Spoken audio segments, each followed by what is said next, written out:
Di tahun 2026, algoritma YouTube sudah jauh lebih pintar dari sekedar melihat jumlah klik dan kata kunci. Platform ini tidak lagi hanya menilai apa yang kamu upload, tetapi bagaimana penonton bereaksi dalam beberapa detik pertama.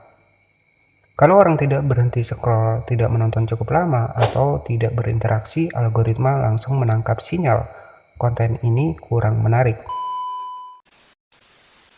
Dan yang mengejutkan, YouTube tidak merekomendasikan video kamu, bukan karena channel kamu kecil, tapi karena sistem belum melihat bukti bahwa audiens membutuhkan kontenmu. Kalau video kamu tidak memicu rasa penasaran, emosi, atau solusi yang jelas dalam detik awal, algoritma akan memilih konten lain yang lebih aman untuk direkomendasikan.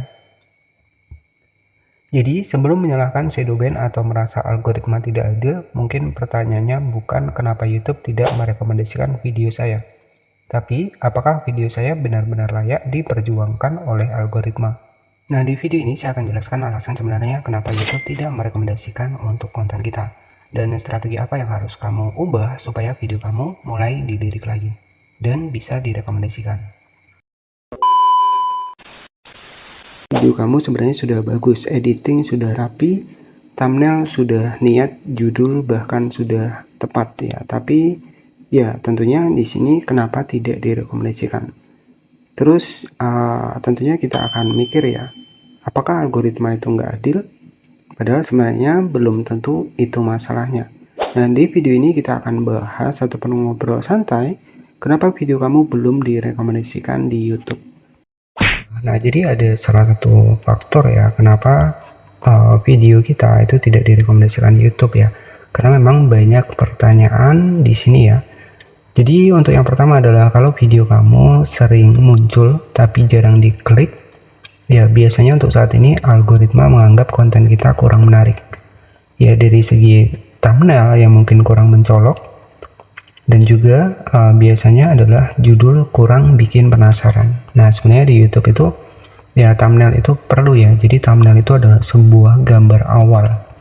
Ya, jadi yang bikin orang ini penasaran untuk menonton video kita. Nah, ketika itu terjadi, ya untuk yang pertama ya YouTube akan berhenti menyebarkan video kalau orang tidak tertarik mengklik untuk video kita. Nah, itu untuk yang pertama. Ya, kemudian yang kedua adalah retensi penonton yang rendah ya. Jadi di sini ketika kita di 30 detik pertama yaitu kurang greget, yaitu biasanya semakin orang jarang bertahan ya semakin susah buat video kita direkomendasikan. Ya, jadi biasanya YouTube ingin orang tetap lama di platform. Kalau video kamu tidak membuat penonton tertarik ya itu distribusinya akan kecil ya teman-teman. Kemudian yang ketiga adalah topik kurang dicari. Jadi kalau topiknya minim peminat atau tidak sesuai dengan target audiens, sistem sulit menemukan penonton yang tepat. Salah satunya ya di sini ketika kita tidak konsisten membuat video satu niche ya. Kemudian yang selanjutnya adalah upload tidak teratur atau topik sering berubah-ubah. Nah, ini yang biasanya terjadi ya, artinya konten kita itu campuran ya. Jadi ketika konten kita campuran ya ini membuat algoritma itu bingung ya membaca target audiens di channel kita. Nah, misalkan hari ini kita membahas seputar gaming, besok membahas motivasi, besok membahas masak, akhirnya sistem tahu harus merekomendasikan ke siapa, jadi bingung ya teman-teman. Kemudian yang selanjutnya adalah minim interaksi ya, jadi dari segi like, komentar, share, subscribe itu sebenarnya membantu untuk video kita itu memperkuat sinyal bahwa video kita itu layak disebarkan. Apalagi untuk saat ini kan ada fitur viralkan ya, kemudian seperti itu. Nah, penyebab yang terakhir adalah di sini channel masih baru. Jadi kalau channel masih baru ya sesuai dengan pengalaman saya itu paling enggak butuhnya itu sekitar 1 mingguan ya baru biasanya video kita itu akan menemukan audiens yang cocok ya.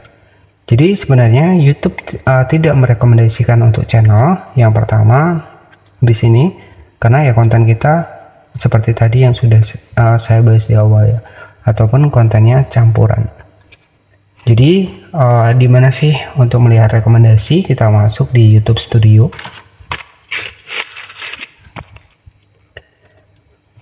Kemudian di sini kita klik di bagian konten. Ya, ini untuk mengetahui nih channel kita itu direkomendasikan atau tidak. Nah, di sini kita scroll ke bawah. Nah, di sini ada fitur ataupun menu dari penonton ini menemukan video kita. Nah, salah satunya kalau video kita direkomendasikan seperti ini. Jadi ada menu rekomendasi video sekitar 26%. Bisa kita klik seperti ini. Nah, jadi banyak penonton ini menemukan video saya. Yang pertama adalah dari fitur jelajah,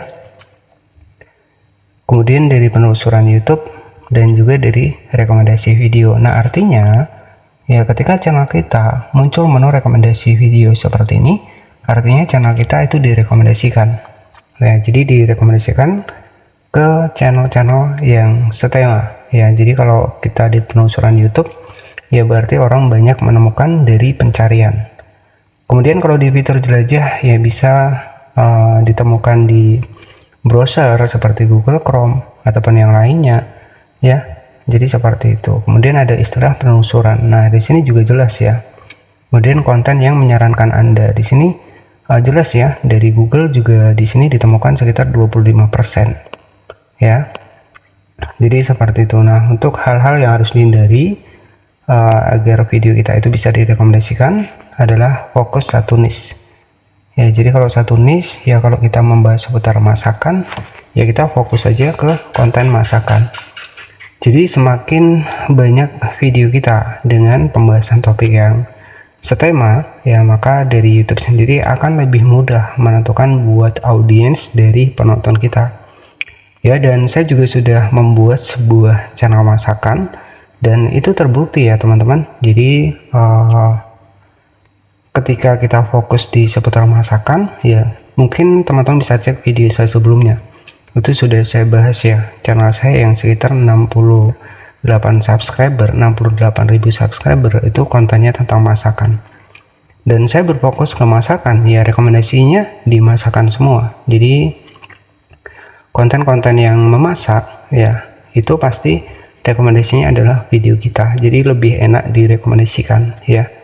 Jadi kalau direkomendasikan, video kita itu akan muncul di bawah dari video kreator lain yang mungkin pembahasannya juga, topiknya juga sama, ya. Jadi seperti itu. Jadi hal-hal yang harus dihindari adalah jangan menggunakan konten campuran, ya.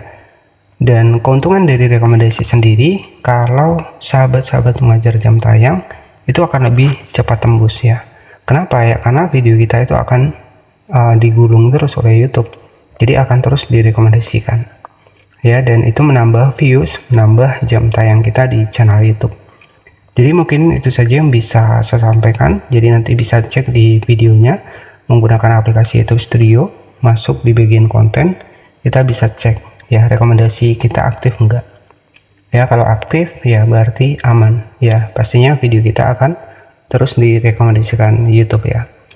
Jadi itu saja pembahasan kali ini seputar penyebab kenapa video kita tidak direkomendasikan YouTube ya.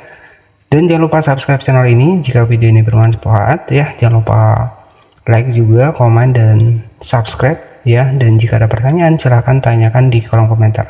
Terima kasih, selamat malam, dan nantikan video selanjutnya.